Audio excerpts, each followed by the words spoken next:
Welcome back to my YouTube channel. This time it's going to be a battle report on a game that uses the playtest book for the new Dread Elves. So the Dread Elf army is being revised to become a legendary army book, and I'm also part of the playtest team now. So I'm not allowed to give you the full details on the list, but there have been some spoilers also on the forum. So some of the things I can already show you. The list that I put here is just a list that gives an indication of what the models or roles of the models were in the previous army book.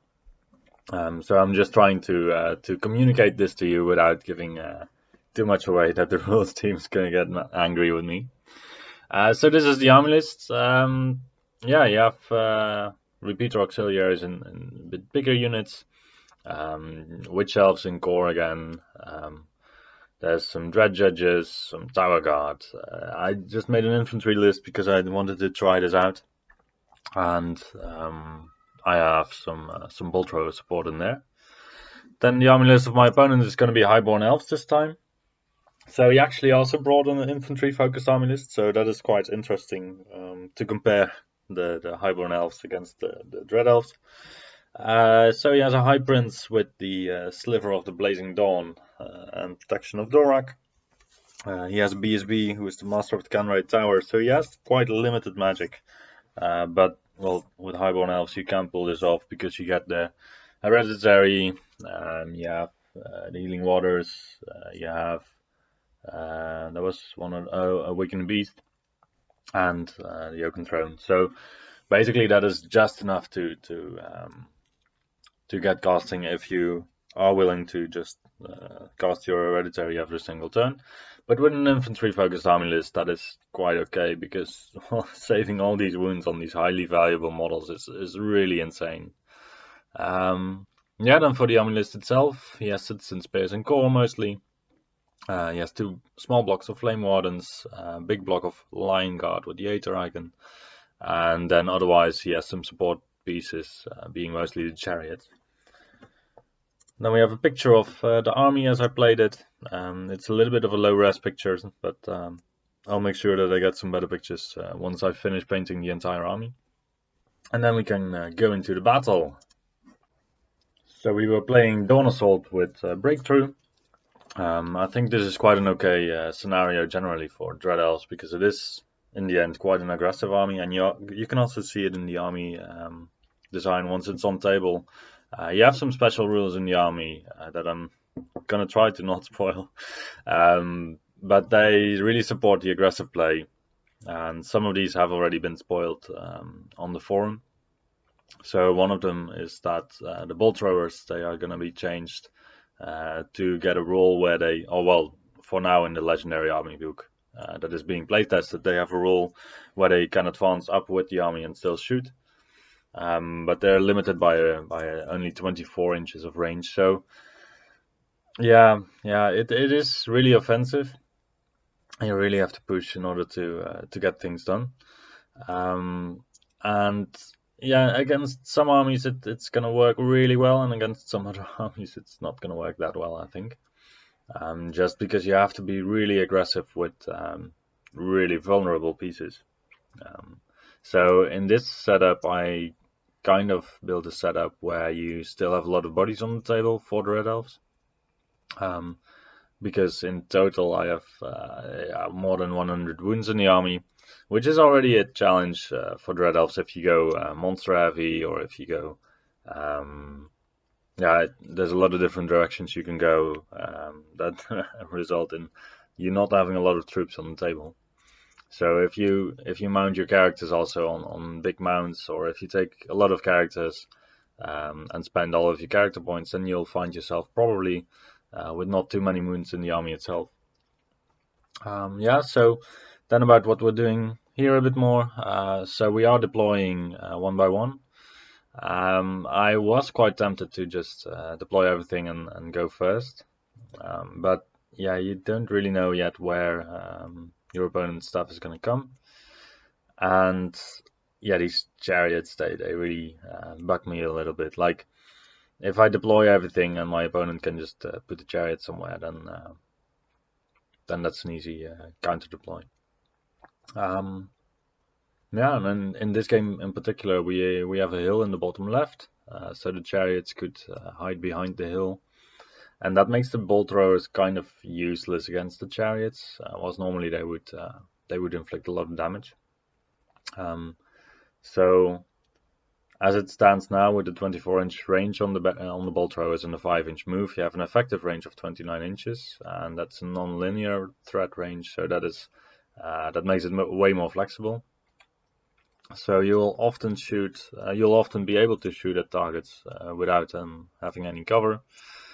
But yeah, in the end, the amount of damage that you do is also kind of limited. It doesn't really help tremendously if you're gonna just shoot at rank and file night goblins. But that is possibly true for any war machine.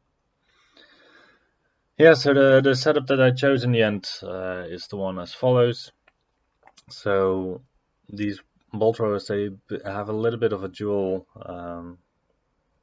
character in the sense that they want to be really close to the enemy, but they also don't want to be able to get charged. So you end up with this mix of you wanting to make your own front line out of your infantry and having the bolt throwers still closer than they are. So the position on top of the building was a really good position for a bolt thrower, as anyway it's quite hard to reach if you block it off with the infantry. But otherwise, the guys that are a little bit more in the back, they are going to be they're going to have a little bit more of a struggle to get some decent shots in on at least turn one. And my opponent didn't deploy backwards to deny me my first turn shooting with the bolt throwers. But I think he should have done that. And then again, this was also his first time playing against the playtested Dread Elf army. So yeah, it's difficult to get all the rules of a new army because they did change it quite a bit. And I guess there's aspects in the army book that a lot of people will like. There's also aspects that some people might like a little bit less. I guess the normal playstyle for Dread Elves of having some big blocks with a divine altar and just some support in there, it can still work pretty well. But that's not my type of army that I play usually, because it's a bit of a rock paper scissors design. And also this army also felt kind of rock paper scissory in the sense that with some matchups you can be able to completely obliterate your army, your opponent, and with some others you're definitely gonna struggle a lot. So the one thing I'm mostly concerned about for the army book is how to deal with single models with very good armor saves. So that also has to do with the fact that you're investing a lot of points into your rank and file troops. So your rank and file troops, they should serve a role that goes further than to just stand there and die, basically. Whilst single models kind of negate this, the abilities of these single models. Like if you charge in on some dread judges with a single model, then they're gonna get a chance to strike. But with the changes to the rules, they'll probably not kill the character in probably not even 2 or maybe 3 rounds. And by that time, most of these single models they kind of dig through resilience 3, defense 5 elves as easily or even easier than through just night goblins.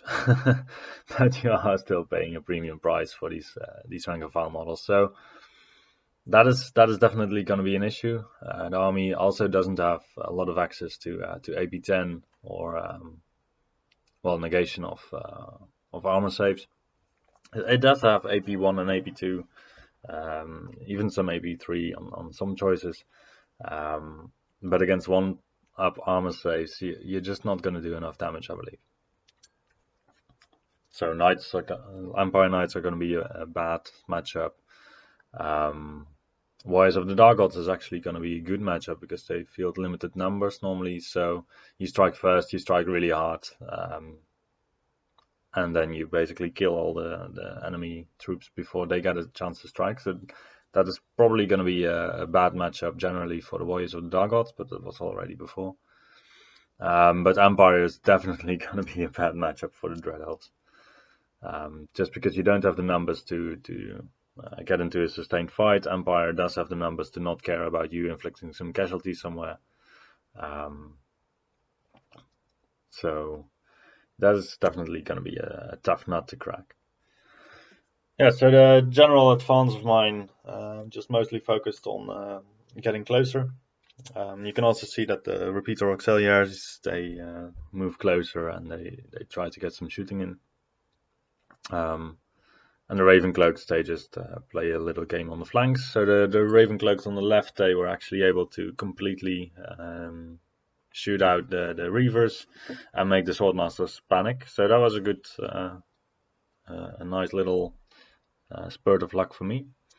I would say that on average, probably, you wouldn't expect them to obliterate an entire unit of Reavers, but then again, the dice rolls can happen.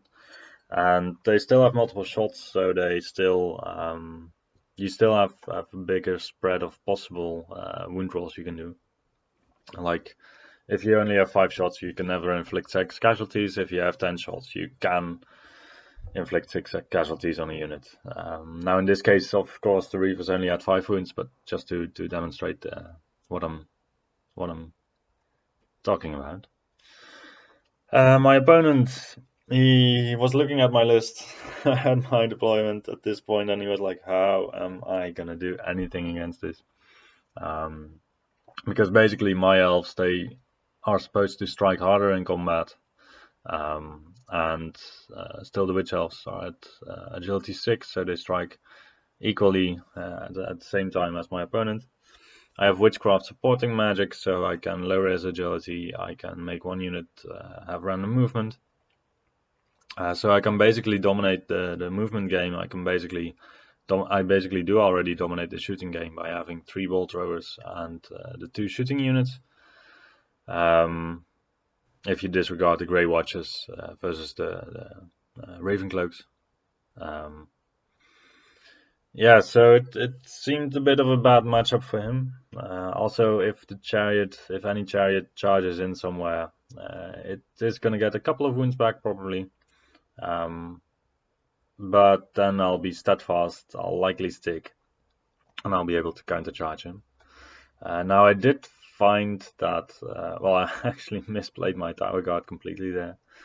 But I did find that the mobility of the army with so much infantry is definitely an issue, especially since you have such highly valuable attacks that you want to play your units a bit broader. So these Dread Judges, you basically want to field them in horde formation or in really small units, but they did some changes to them that I think that they would perform less well in units of 10 with a champion. So it takes away a bit of the mobility of the army. It feels really like the deployment is really important for the Dread Elves, because you can basically just, with this type of army, you ideally want to run forward, cripple your enemy through shooting a bit, see what your opponent's going to do. And you don't really have a lot of mobility to account for the movement of your opponent. So you do have obviously some ball throwers in the backfield that should be able to keep opponents' single models that are flying around a bit honest. And also the repeater auxiliaries. I fielded them with musicians, so they have a bit of a responsive behavior. Provided that they are not within really close charge range of your enemy. But they definitely have some specific counters that are going to ruin the day. Because you want to play them kind of wide in order to get your shots in, but you're in the front line, so you kind of want some ranks. So it's really weird how this unit works out. So now is actually the moment where I realized that I made a really big mistake in my play. So it's my turn, my opponent's turn too, and as you can see on the left of the building, he has still 10 spearmen there, and he has the line guard behind. And I was like, okay, if he is going to charge into my block, he's going to have to charge in the spearman, and he can charge in the line guard. He can clip on the corner of my unit, sure, fine.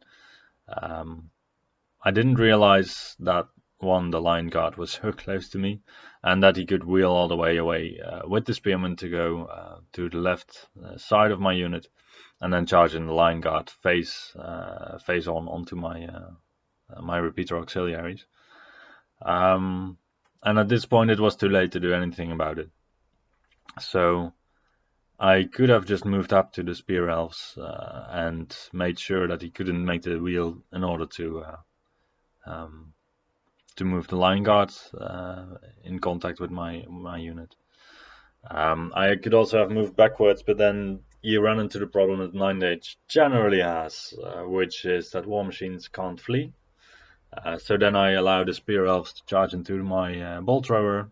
They would need something also like a 6 or so. And then they would get an overrun into the second Bolt Thrower. I mean, this is just a big problem in 9th Age. You can't, that you can't flee with war machines. I think if it's possible at any time to change this rule, they should definitely change this rule. Because the way it is now, war machines are, in my opinion, just unplayable. Just because they're anchor points in your battle line that cannot flee, where your opponent can decide how they are going to do the next overrun, and that's just terrible.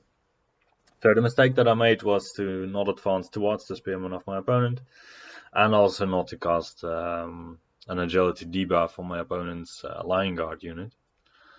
So what is going to happen now is that my opponent is going to strike at my repeater auxiliaries.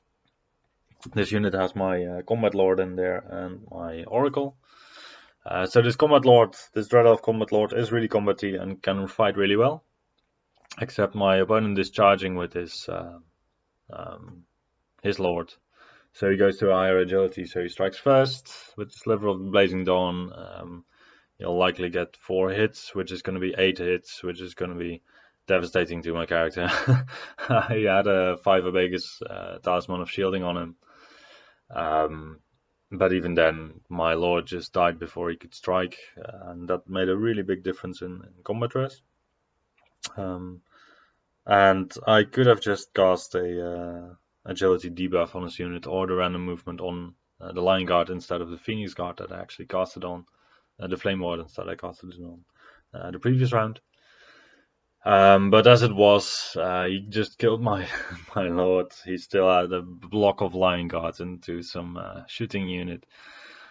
My mage is gonna die. My auxiliaries are gonna die. Basically, my entire army is gone because of this single misplay of not seeing the charge that was possible. Because of the wheel of the Spear Elves. So that was a bit of a bummer. And at this point I thought that it could still be okay. If my Lord survived, then I could just generate combat rest by striking the Spear Elves. And I might actually just still stick. But in this situation it went terribly wrong. So if I had stuck, I could have countercharged with the Witch Elves onto the side of the Spearman, overrun into the Lion Guard. But still then, I don't really have a counter in my army to even just this Elven Prince of my opponent.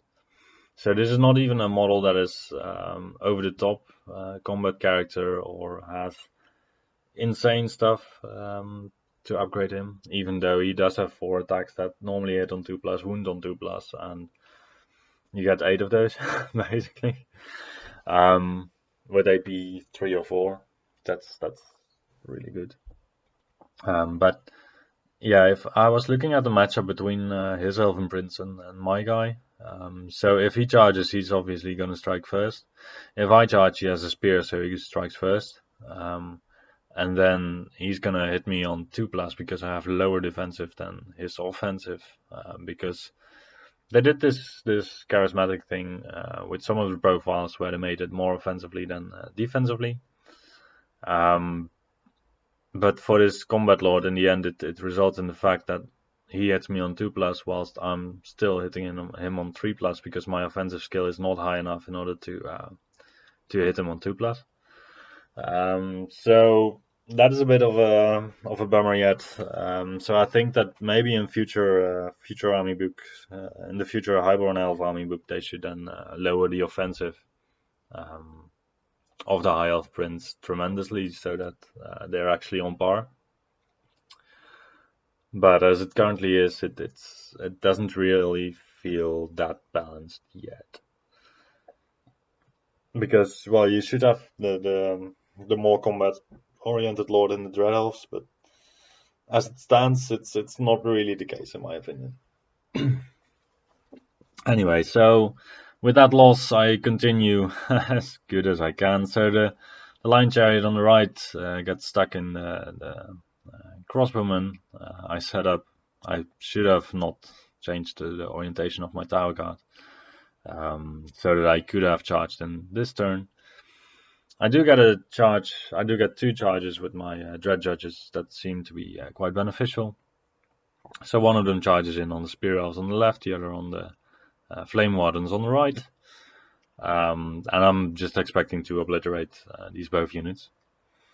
While playing against Highborn Elves, however, is always a little bit annoying in the sense that you can just decimate an entire unit, but if you don't catch it, they're just going to come back through martial discipline.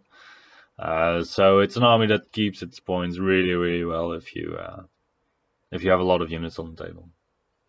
So I think that is also one of the reasons why the Citizen Spear spam army, where you have like 12 blocks of Citizen Spears, also works quite well. Or you could even field, I thought you could field like 15 or 20 blocks of Citizen Spears. And yeah, but that's also an army that works really well against most matchups. It probably also has some terrible matchups, but it works really well because if you get first turn, you can just move your entire line up, and anything that flees is going to rally at some point anyway.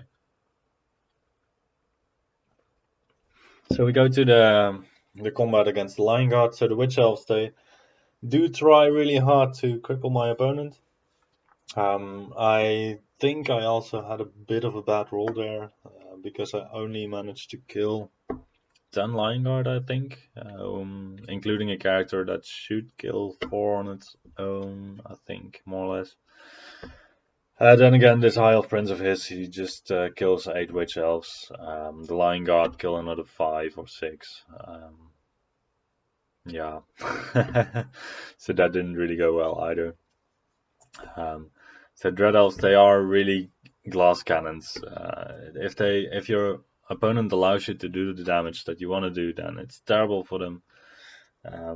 If your opponent has some counters in terms of agility, mostly, then it's going to be a rueful day for the Dread Elves.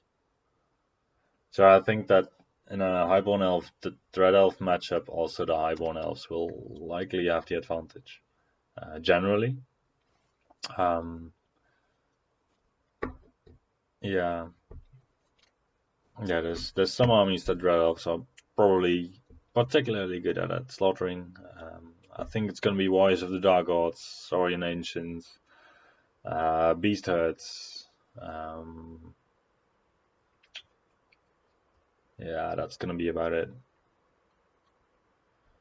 So, just judging from the experiences that I have had so far, bad matchups for the Dread Elves are going to be matchups where your opponent is going to be able to strike first at you.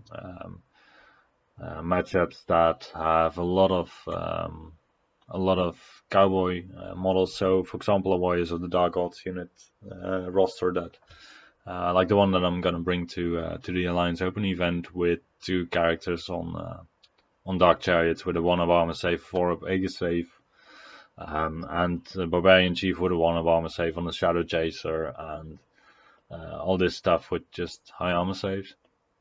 It's also going to struggle against Infernal Dwarfs tremendously, because then you arrive there and then the Infernal Dwarfs are like, yeah, I don't really care that you smack away off my unit, I'm still here. Same goes for Dwarfs, that's going to be a tough matchup. Empire is going to be a tough matchup. Orcs and Goblins going to be tough. Yeah, I think it's going to be generally tough. But it's mostly also these units that are going to be stubborn that you can't really deal with, because you generate a lot of striking force on the first turn. You really want to break through. You really want to decimate your opponent before he gets a chance to do anything. And as long as you do so, everything is fine. But as soon as you start taking casualties, every single casualty you take, you really feel it, even with an infantry army list. So I think the pricing is also going to be kind of difficult, because for some people this type of army is going to be extremely tough to beat, and for some others it's going to be just a walk in the park.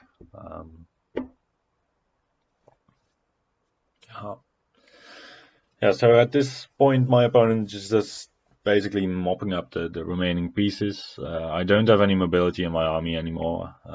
I never really had a lot of mobility in my army. So it's tough for me to get back up again. And yeah, the power of chariots against elven infantry just still shines very bright. So probably in order to make the army that I'm playing a bit better, I should also include some chariots. Probably include instead of one of the Dread Judges blocks. And I should change the army in the sense that right now I had the Oracle, so the Wizard Master, in the front line of my army.